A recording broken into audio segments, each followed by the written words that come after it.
Hello, everyone. Hi, everyone. My name is Isa, and I'm a student enrollment coordinator with CIEE.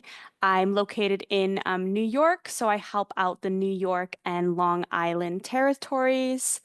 And we're going to be talking about the homestay experience tonight for the virtual fair. We also have two alumni here with us. They're going to be presenting a bit about their experience. We have Charlotte, who did the Spanish language and culture program in Barcelona this summer. And we also have Perpetua, who did the Italian language and culture program in Milan, Italy. So I'm just going to start off by giving some background about our programs. So, a little bit about CIEE and why choose CIEE. We've been around for over 75 years. We've helped support over 40,000 students each year. We're also a nonprofit organization, which means we're really in it to give high school students these great opportunities to study and live abroad. We're also the largest administrator of scholarship fund for the U.S. high school students. We give out $7 million a year just for our high school summer abroad programs. We have over 100 different programs in 40 cities around the world, programs in Latin America, Africa, Europe, Asia, and the Pacific. So there really is a location for everyone. Something that we like to highlight is our fun, friends, and future. So students will be having lots of fun on our programs, discovering each day, going through daily cultural activities, having lots of free time to explore. They're also going to be making lots of friends on the program, friends from all around the country and the world, and building lifelong connections. Students are also going to be able to prepare a bit for their future, so they can earn up to 4 college credits on our high school language programs.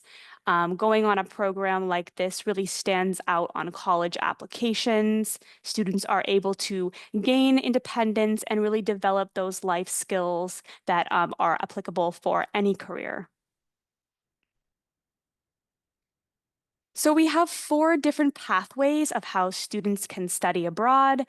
What we're going to be talking about primarily today is the high school summer abroad program.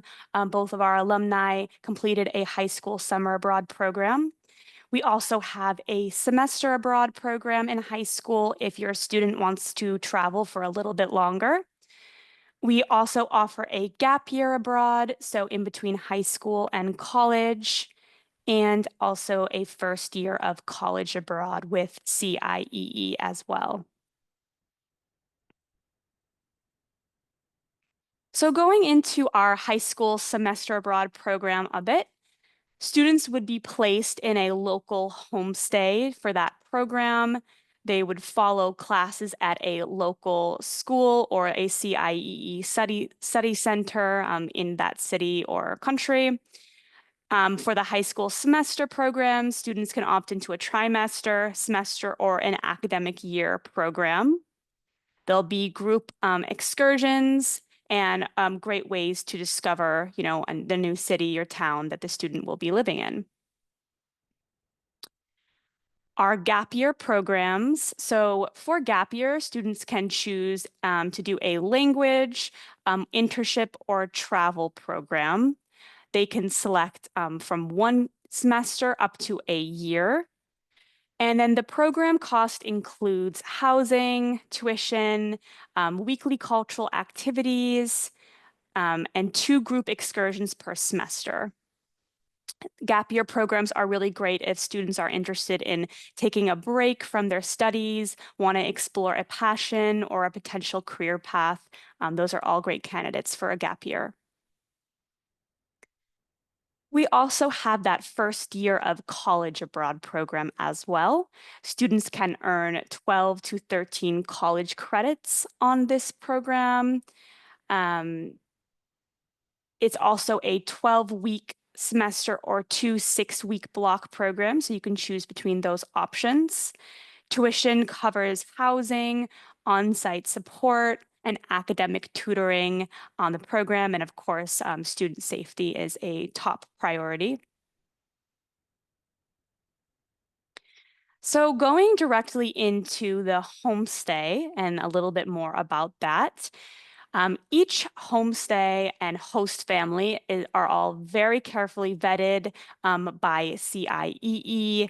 Our local staff will go to each family's home to make sure that they would be the right fit to host one of our students.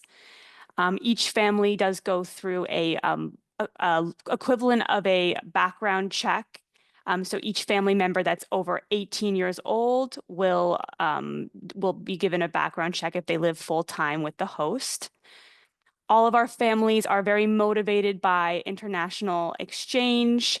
They only receive a small stipend to cover the cost of students' meals. So they're really doing this because they have a passion for hosting students. A lot of families have been hosting with us for many years and really enjoy, having a student in their home and the process. What to expect in a homestay. So host families really do come in all shapes and forms. Most host families won't speak English. A lot of them do, though. And the reason for that is it's really part of that cultural and language immersion. Students will really, really grow their language skills in staying with a homestay. Homestay placements can be single, or students can also be placed with another CIEE student who's doing the same program. We don't recommend requesting placements with friends or siblings, as study abroad is about making new friends and having those opportunities to do that. You would also let us know if your student has any allergies or dietary restrictions prior to the placement, as we would do our best to accommodate those things. All right, so moving right into our alumni, feel free to introduce yourself and share a bit about your homestay experience. Hi, my name is Perpetua, and as mentioned, I studied abroad in Milan, Italy this past summer for a month. I stayed in a single homestay, so I was by myself and I stayed with a mother and a daughter. The daughter spoke a bit of English and had actually studied abroad herself in college and stayed in the same state that I lived in. And the mother knew no English at all, which is kind of why she signed up for the program because she wanted to better her English. During the program, we had a lot of during in our classes we learned a lot of sentence structures that we could use on a day-to-day in the community, but the homestay parents also knew about like the curriculum and what would we would be learning. So during dinner, after dinner, or before dinner, my host mom, she would, sit with me and we would go over the sentence structures and kind of go over those in Italian but also in English so I could help her learn. It was super challenging at first to communicate with her because I was coming in not knowing any type of Italian. I was super like beginner, didn't know anything but like hello. But like through talking with her and kind of like learning how to communicate through like hand gestures and facial expressions, I kind of learned not only how to speak Italian verbally, but also physically, which helped a lot. Um, I would say I had a really good experience with my host family. They made sure to make me feel comfortable and safe. They treat you like your regular parents would. They make sure that you're eating breakfast, dinner, lunch. They always ask me like if I preferred anything, if I had any preferences. If they had any food left over, they always offered me the rest and were like, if you want any more, you could have any more. You could have more. And they always just checked up on you to make sure, like, okay, what are you doing after school? What time will you be here? And they were always down to like make any plans if I wanted to. So I had a really good homestay experience. And Saeed really does a good job like fitting your homestay family to who you are, as a lot of my personality traits I shared with my homestay. Very nice. And I love seeing your photos, Perpetua. Looks like you had a really great time on your trip. Also, just something to note, we have referral codes for each of our student presenters. If you scan that referral code and open up an application, you'll get $200 off of your program. So if you're interested in applying, definitely go through that way. All right, great. Let's see, moving on. So Charlotte, go ahead and introduce yourself and tell us a little bit about your experience.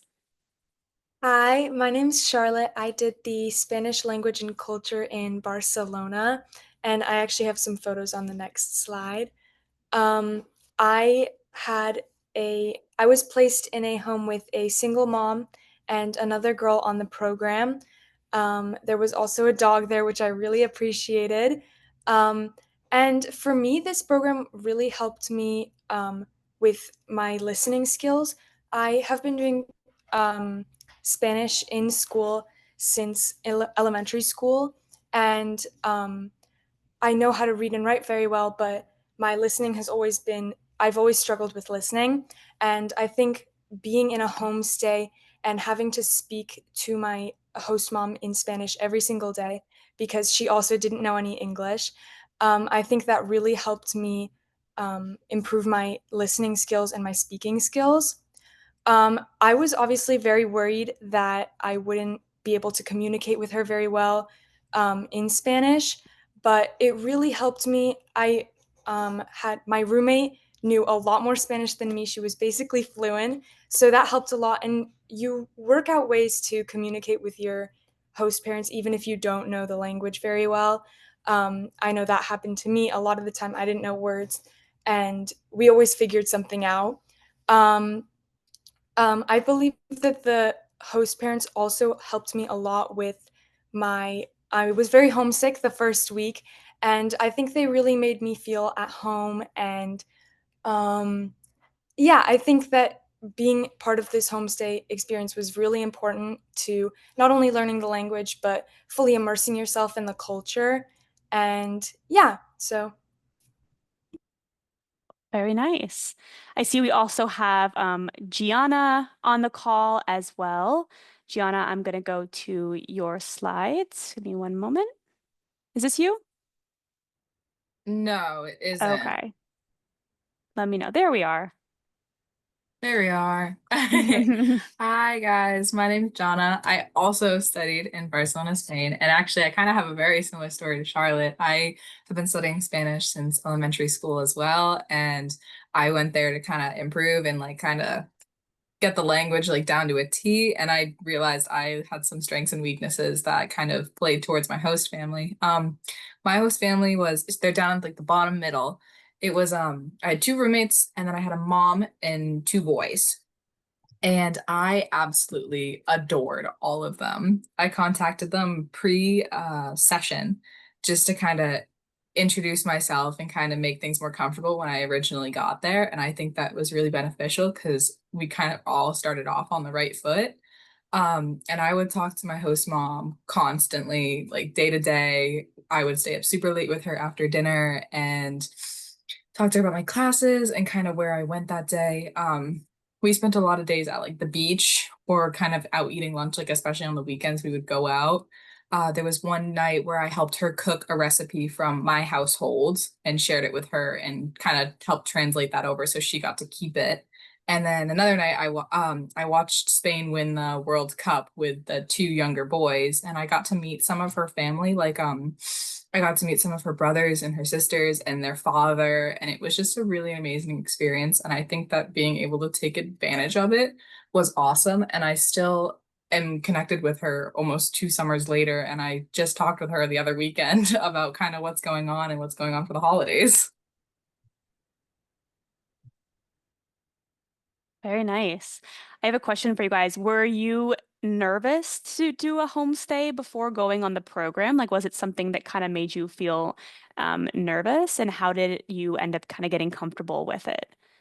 I think I was nervous, but not in the sense of like worried about if people would like me or not in that way, more nervous about like I hope that we're gonna get along in a way that kind of flows through the household. And I hope I'm not like an interruption in the household. And I hope that I can adapt to kind of their life so I can make my experience better and kind of see exactly how it is culturally versus kind of inserting myself and then kind of leaving a mark. I also had that same worry, and I was also worried about the language barrier, which ended up not really being a problem for me, even though she didn't speak any English.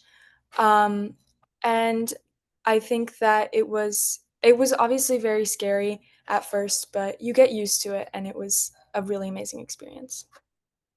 Yeah, I shared some of the same worries, but I think most of like my worries ran away because I was kind of like, oh, this is new for me and this is also kind of new for them. So we're kind of experiencing the same things here. So I knew that I wouldn't be alone in the situation of like, oh, how are we gonna communicate? How are we gonna get along? Because I knew that they would be trying to do the same things as me.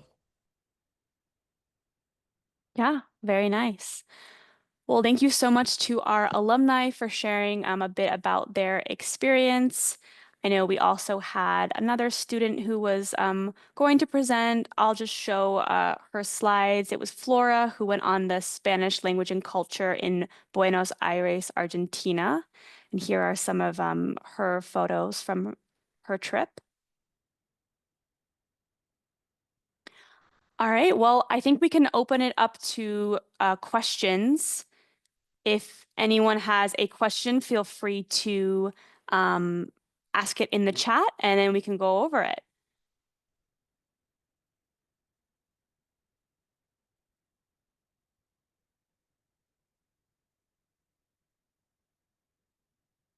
Um,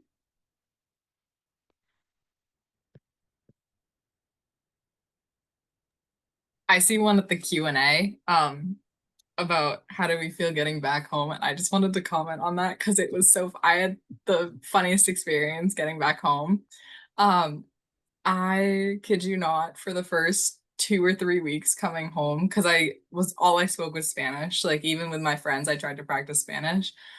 My English was so messed up. I was putting my verbs before my nouns and like I was messing up all my tenses because the language was different. Um, I definitely actually felt like I missed being abroad and being with that family almost as much as I missed my family here. It became such a second home for me that it almost was like normal for me to constantly contact my host family, and then just having the messed up language and just like going back to English was such a surreal experience. Yeah, I also had a similar experience where getting back home, I was actually kind of disappointed to be back. And I actually didn't go straight back to New York. I went and flew to see my grandparents in Poland.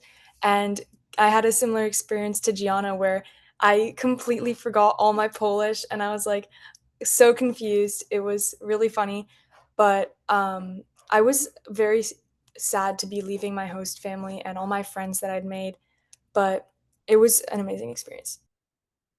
Yeah, I was also super sad leaving my homestay. And I think the thing that changed most for me was definitely like my diet. The things that I ate in America compared to like what I ate in Italy, when I came back, I couldn't just like digest the same type of foods that I was eating in America. And it definitely made me miss like all the foods from abroad. And like I still miss it so much now. Right. I think the next question is, do you think that studying abroad changed you? I think for me personally, yeah, it definitely changed me a lot in terms of like putting myself out there and knowing how to like kind of communicate with others in a way that I'm not really used to. Because like as you mentioned, when you're in the program, you're with like a bunch of different people from different states, not just your homestay family. So knowing how to kind of like put yourself out there and talking to others, I definitely developed my skills in doing that.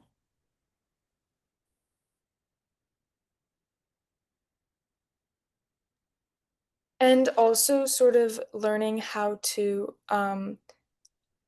communicate with other people even when you don't fully know the language. I think that also I learned a lot about that, and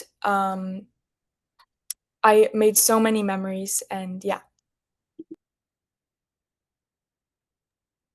I think this was my second time going abroad. My first one was in freshman year with my old school, and I think each time you learn something different when you go abroad.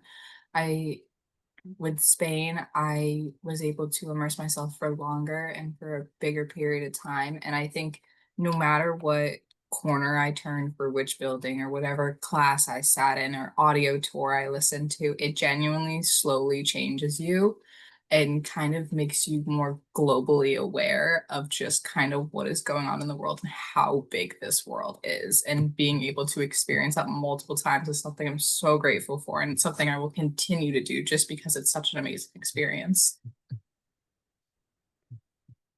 Oh, great. Next question. How did you settle on the city that you chose? Looks like this student is torn between Madrid and Barcelona for the Spanish language and culture program. For me, I was also very torn. Also actually was choosing between Madrid and Barcelona.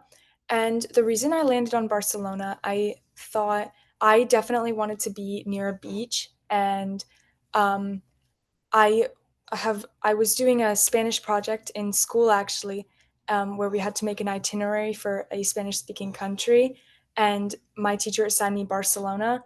And so I knew a lot about the country already. So I was sort of already biased. If I were you, I would probably choose Barcelona, but I'm obviously biased. So I suggest just doing your research and um, seeing what you are more interested in, like the culture and maybe some places you'd specifically like to see.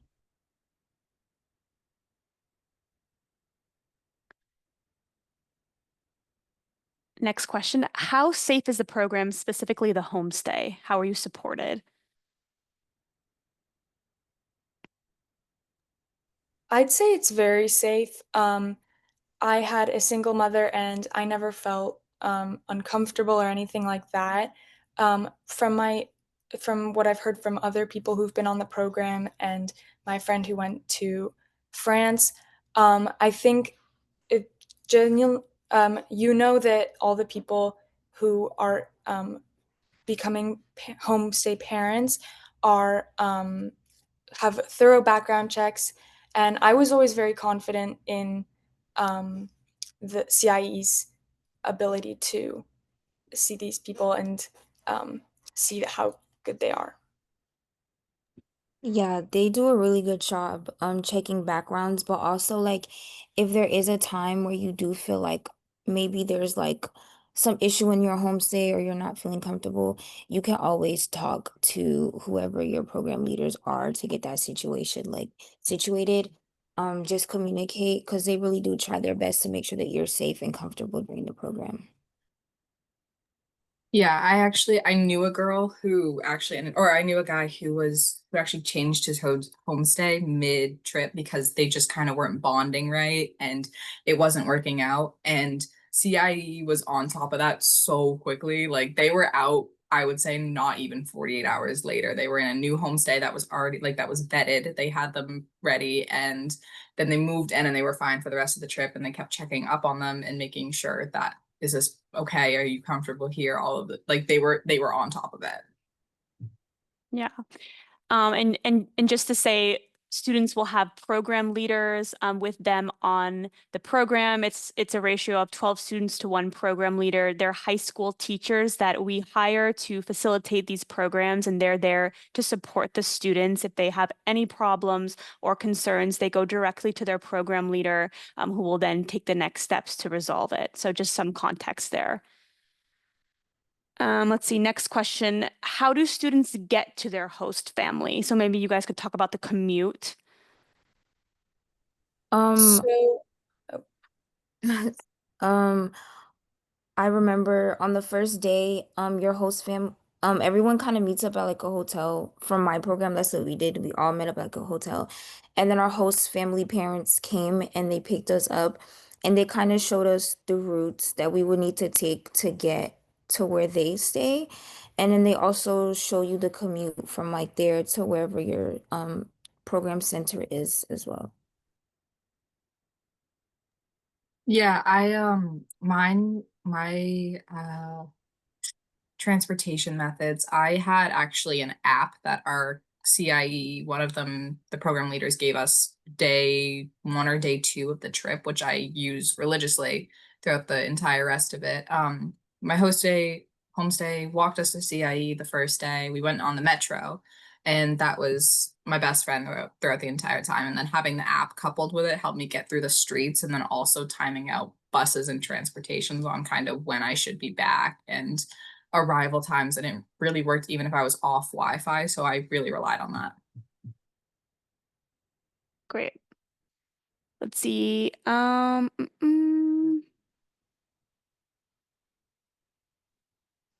So do homestays enforce curfews?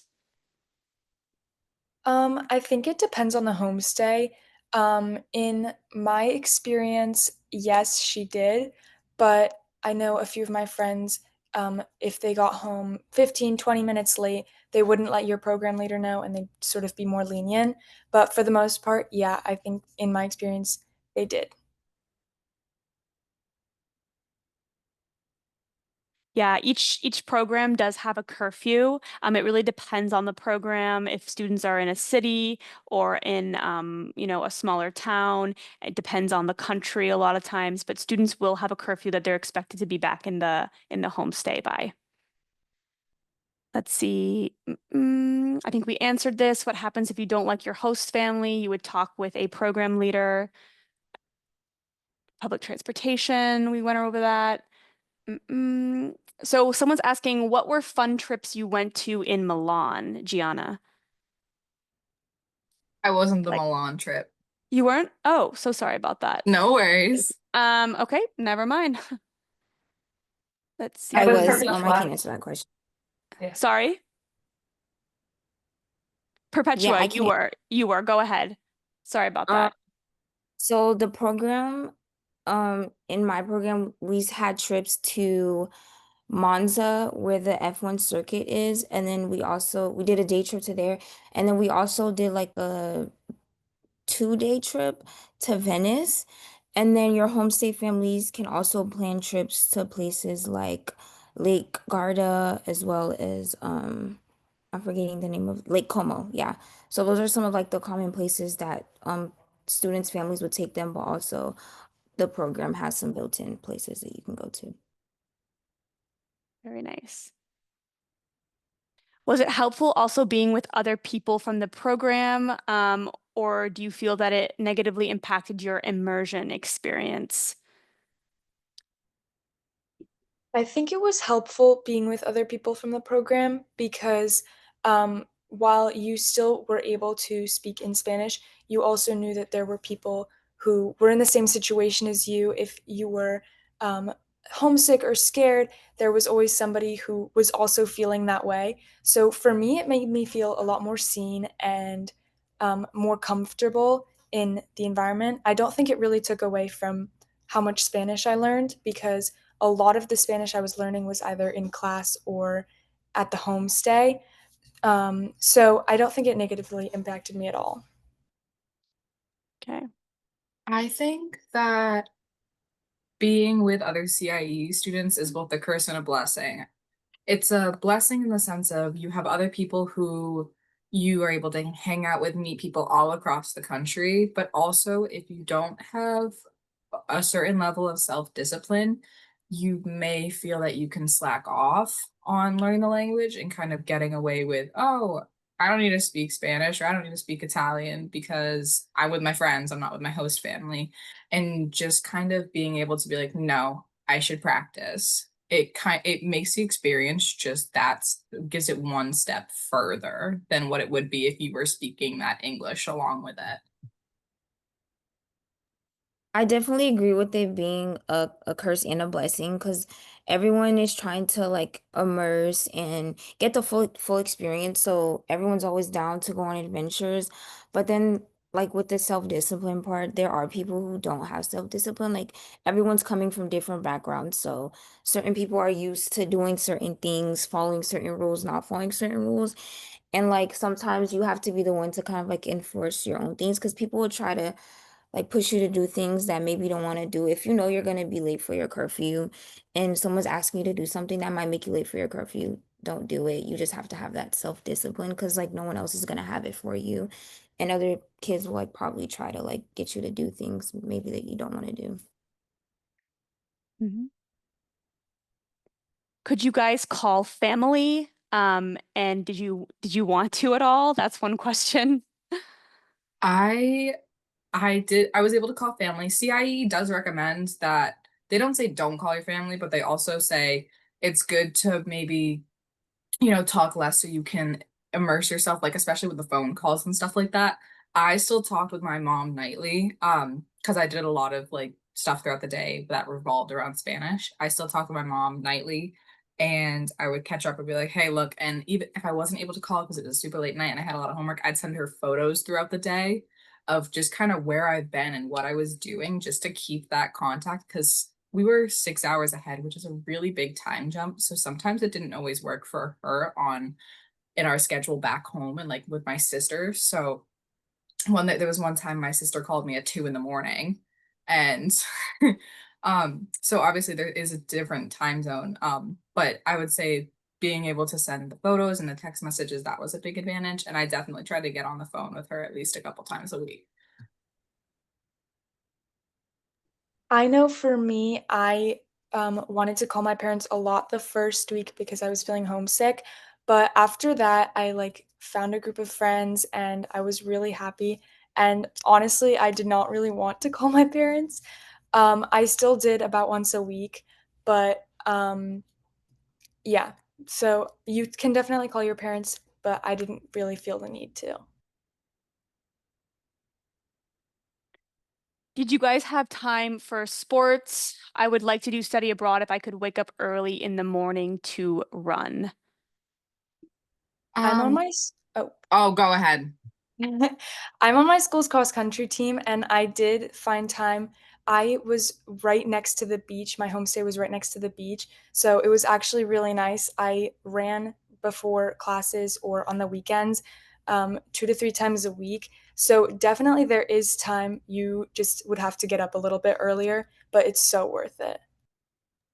I would definitely say, yeah, because of the heat, it's hard to run like midday or like after classes. It definitely was one of those things where it's like if you want to go out, it would either be earlier or you could always do it with a friend. There's no sort of like prior gym membership. I mean, you could get one if you wanted there, but I think that you're walking so much and you're kind of getting a different experience that being cooped up in a gym in that sense isn't really, I would recommend the way to go. Um, but definitely getting up early is something that was smart.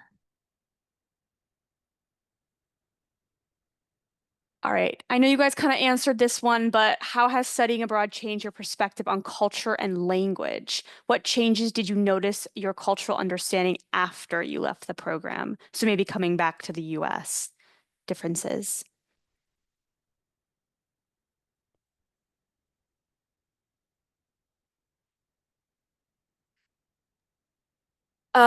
For me, I think that I'm a lot more willing to learn about different cultures now.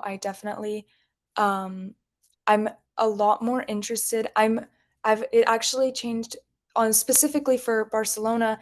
It changed a lot my perspective. It changed my perspective a lot on Barcelona, and I really loved my time there. And now I'm looking into it for colleges and stuff like that. So I think that it changed my perspective a lot. Yeah, I think with that as well is so I've always been open to kind of like the language learning and all that type of stuff and kind of wanting to go into that as some sort of career and figuring out my path on that. I would say after Barcelona was when I really realized, hey, this is what I want to do with my life. I want to come and help people. I want to be a part of this somehow. And now this is my senior year, so I'm applying to colleges, and I'm applying with the idea of looking for study abroad, for this immersion factor, whether it's a diversity within the school or clubs and meeting people and just kind of trying to get myself out there. I'm getting myself out there in America, which obviously isn't out of the country, but I still feel like I'm taking that idea of opening my mind and having this like freer spirit and still putting it in like a smaller scale over in my hometown.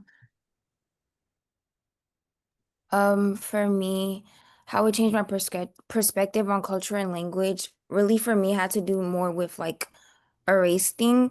Cause like in America, obviously like a lot of cultures and languages you're taught that they don't really accept who you are, like me specifically being Black. But like going to another culture and seeing just how like kind they are to you and how open they are to not only sharing their culture with you, but also having you share their culture with them is kind of eye-opening, and it really makes me like want to be able to like know more cultures and know more languages and makes me see it as something that I can do without it being, viewed as negatively. Great. What type of topics did the language classes cover? Did you practice speaking in times outside of your homestay? This person really wants to grow their language abilities. That's why they're interested in the program. So you do actually take classes every weekday. So and for Barcelona, I'm not sure how it was in Milan, but in Barcelona we were split into groups based off of our Spanish speaking ability. So it was 1A, 1B, 1C, and then 2A, 2B, 2C, 3A, 3B, 3C. And the ones were the most beginner, then intermediate, then advanced. And based off that, you were learning different things. So I was in group 2C, and we learned a lot we learned future tense, past and preterite and imperfect tenses, and a lot of different vocabulary. And every day that was sort of um, you took those ideas that you learned in class that day and you talked about them with your host family. Um, and you get a little bit of homework, but you do learn a lot outside of your homestay as well because of these classes. Yeah, the setup was pretty similar here in Milan. One thing I would add is that in Milan, after classes, we had community conversations.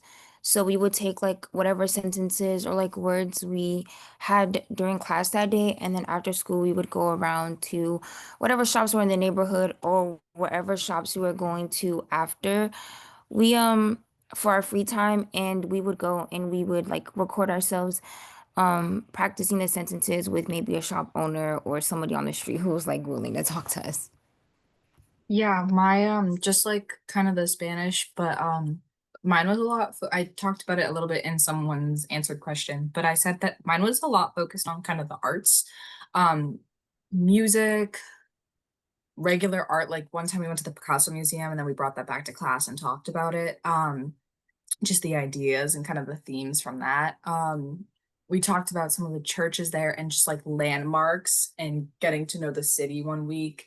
And then other cultural, just little niche experiences. And we brought them all back. And then we continued talking about them to the locals and asked them more questions. And then we would bring them back home. And then we talked to our families and so on and so forth. There was a week we did sports as well. It was super fun. All right. Let's see. Are you allowed to explore the city by yourselves? So we're not allowed to explore the city by ourselves. We're allowed to explore with a buddy. The only so I could go off for 4 hours after my classes and explore with two or myself, one other person, and as many other people as I'd like to, as long as they're from the program or it's my host family or it's someone from this this bubble, just to make sure we're safe and um staying in the city as well because we weren't allowed to leave Barcelona or Milan like we were in our tight group. The only time I was ever alone was when I was going to the CIEE center in the mornings, and my roommates were off on a different time set, and they were going in an hour later or something like that, or on my way home after I was hanging out with friends, and then I had to travel um in the public transport and go home by myself there.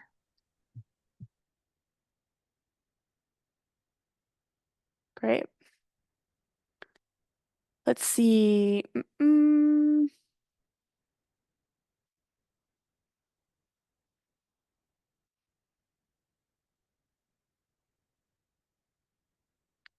All right. Does each host family have one student? If not, what was it like living with another student? We kind of answered this, but do you guys want to quickly touch on that?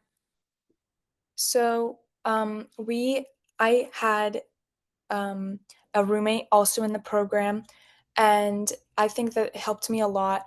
I was saying she was a lot better than me in Spanish. She was almost fluent. And so I honestly think that helped me a lot because I was able to talk to her in Spanish and she helped me a lot. She taught me a lot of words.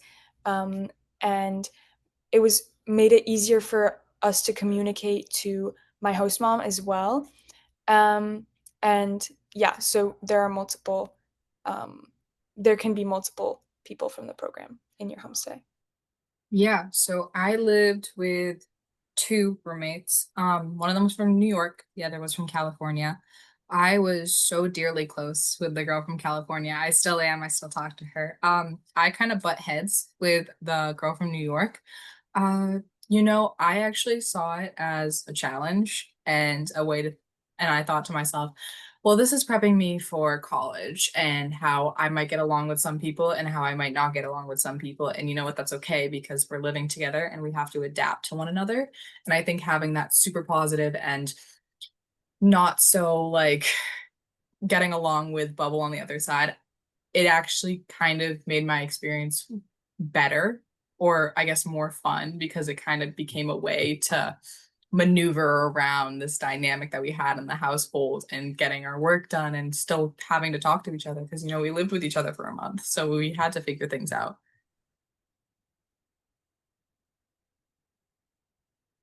Can you guys talk a bit about the stamp scores, the stamp process before you went on program and then taking the stamp test while you were at the end of your program?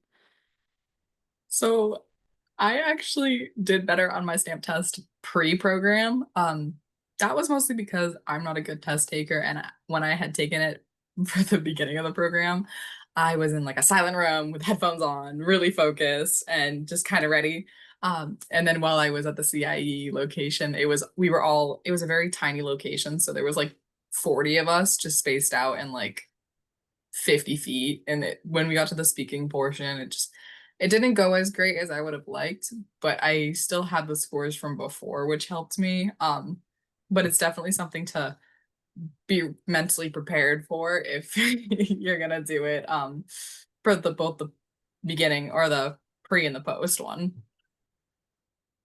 I actually just like yesterday got my stamp of or my seal of biliteracy from the program.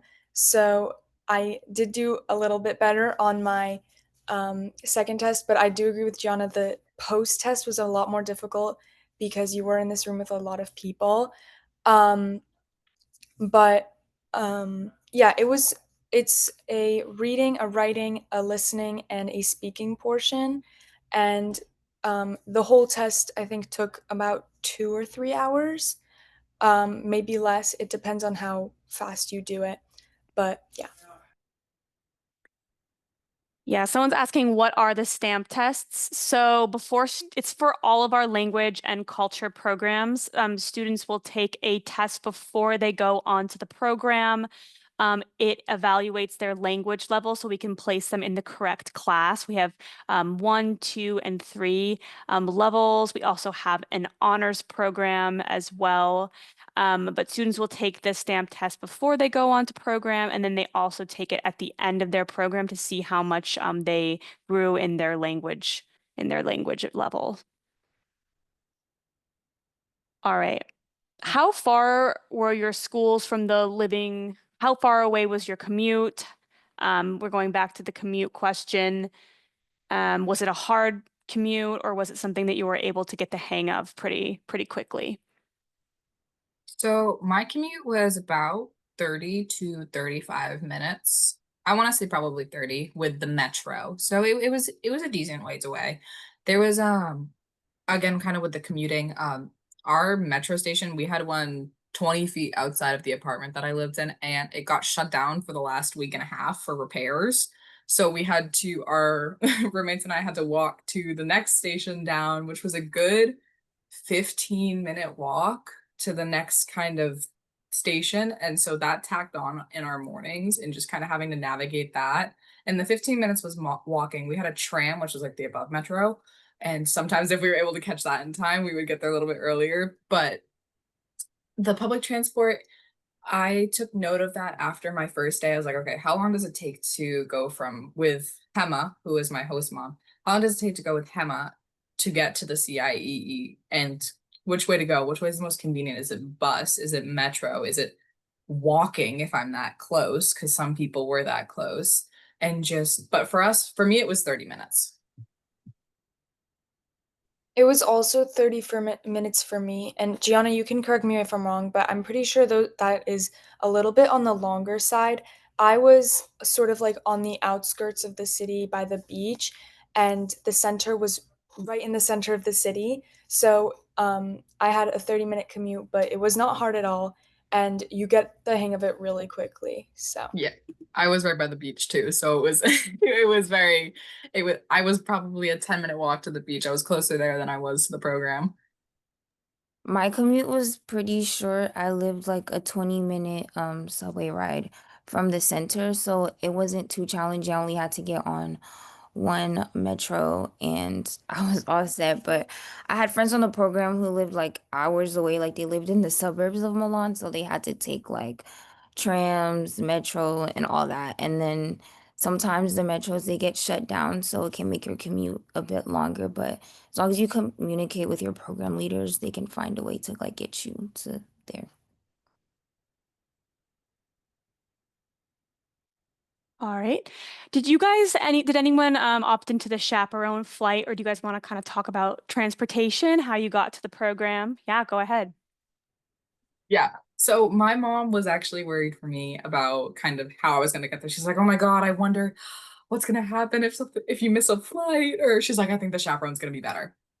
And I was like, "Okay, mom, I trust that. I'd rather fly with a chaperone anyways too. I feel like that would be easier on everyone's mind and just kind of taking a break." So my first flight, it was from out from Boston to New York and then New York to Barcelona. I somehow managed to get into a group chat with all of these people that were going on this program with me. And I met a girl who was actually flying also out of Boston and into New York for the chaperone flight. So conveniently, we actually sat 2 rows down from each other on the first flight and we walked in with one another and we were talking, we were getting to know each other.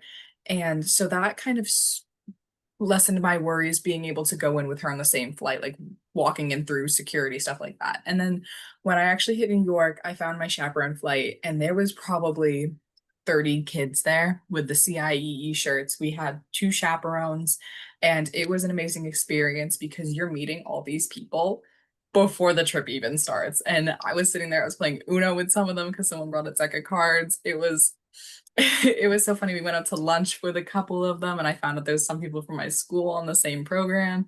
And being able to meet everyone initially actually kind of opened up more doors for me when I got to CIE because I wasn't just clumped in with the class that I had and that I was leveled out in. And I knew people from different levels and different fluencies and being able to hang out way outside of my spectrum and meeting their friends. And so I actually ended up I think I met more people just from being on that chaperone trip than I did if I was just to fly by myself. Going there, I wasn't on a chaperone flight, but we also had like a little group chat where everyone was in, everyone was on the program. So we kind of got to meet everyone like before then. And on the way back home, I was on a chaperone flight. So I think it was super helpful to kind of be on a chaperone flight going back home because you kind of get to share your emotions with everyone. Because like a lot of people, some people are like, oh my God, yeah, we're fine going back home. But like some others are like, oh no, we're gonna miss it. We're gonna miss each other. So we kind of just got to like salvage our last moments together.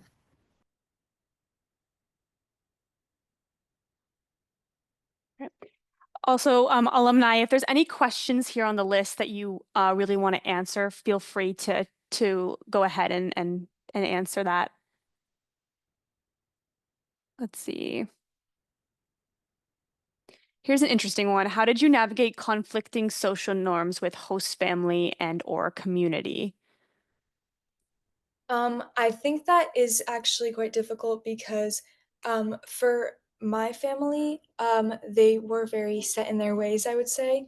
And I think that really the key thing is just communication.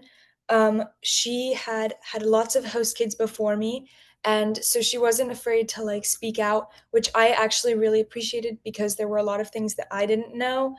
One big thing, you a lot of the time in Barcelona, because they're going through a drought, you can't take longer than 10-minute showers, and I didn't know this.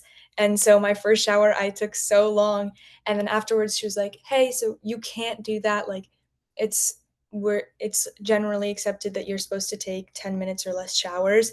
So, and also a lot of social norms like just not putting your feet up or something like that. I didn't know, and she told me and I made sure not to do it again. So, I think a big thing was just making sure that you communicate with your host family.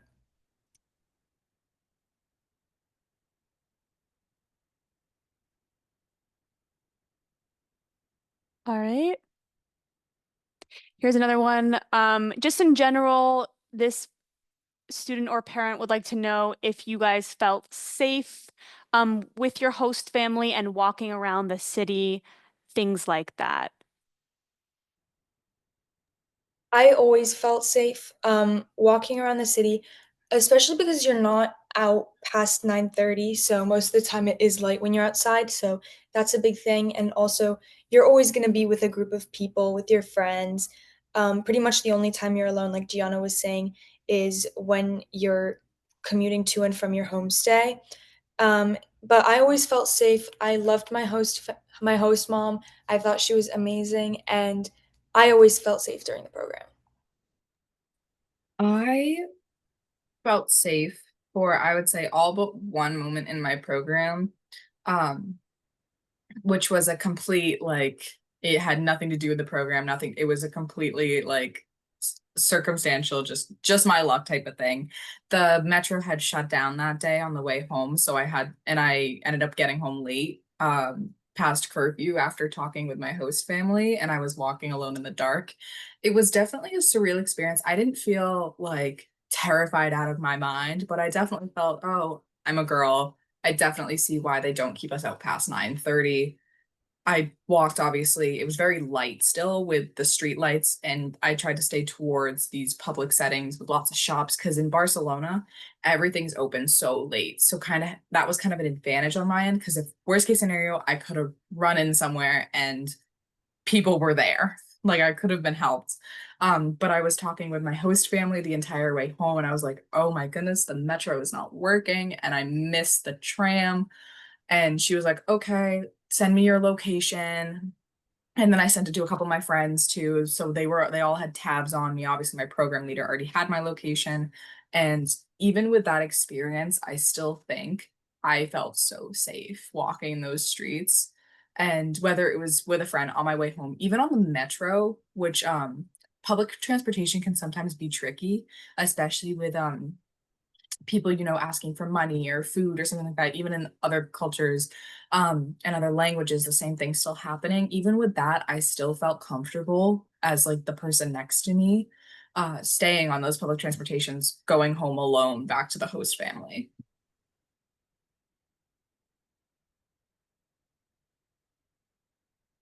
All right. We have one person asking, how do you get a chaperone flight? So once students are confirmed on the program, Typically in the spring, flight booking is released where students will be able to use our partner organization, FlightFox, to book flights. There'll be an option to choose a chaperone flight where students would be flying with other students in their area directly to the airport in the country of their program. They would be flying with program leaders as well. So that process is to come. It'll happen in the spring where you'd be able to do that. It's a pretty easy process. We use, yeah, like I said, Flightbox, and they make everything very easy with flight booking. Let's see. Looks like we've answered most of the questions on the list. We have about 5 minutes left. Is there anything else you guys want to share about the program, about the homestay that really resonated with you? I just wanted to answer this one question. Yeah, go ahead. How did you get involved in these group chats? So once you've been confirmed to be on the program, they will release a lot of the contact information that's been shared, and you can talk to pretty much everyone else on your program through, I think it was Canvas. So that's something that just is happens for everyone after you get confirmed. Yeah, I had a little bit of a different experience with that. I think I don't know if we were on a Zoom call or it was a WhatsApp. I'm not entirely sure. Because it was a little while ago, but long story short, we got names of people.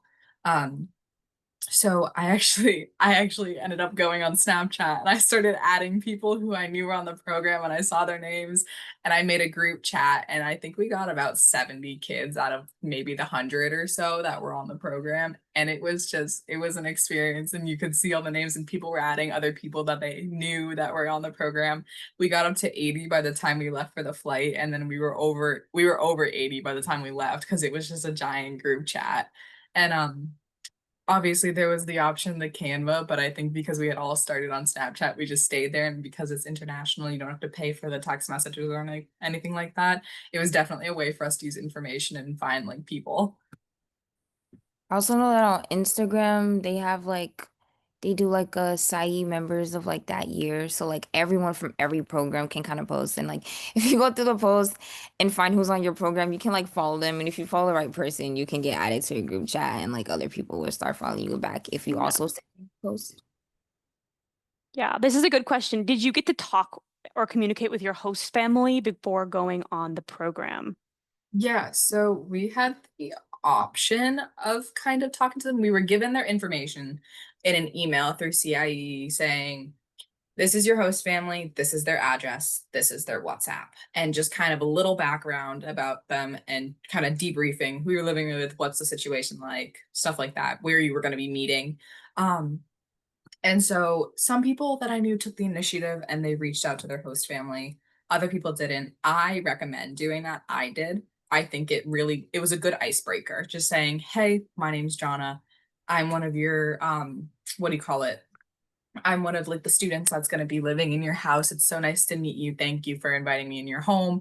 And just kind of having that early onset thank you. I brought them a gift as well.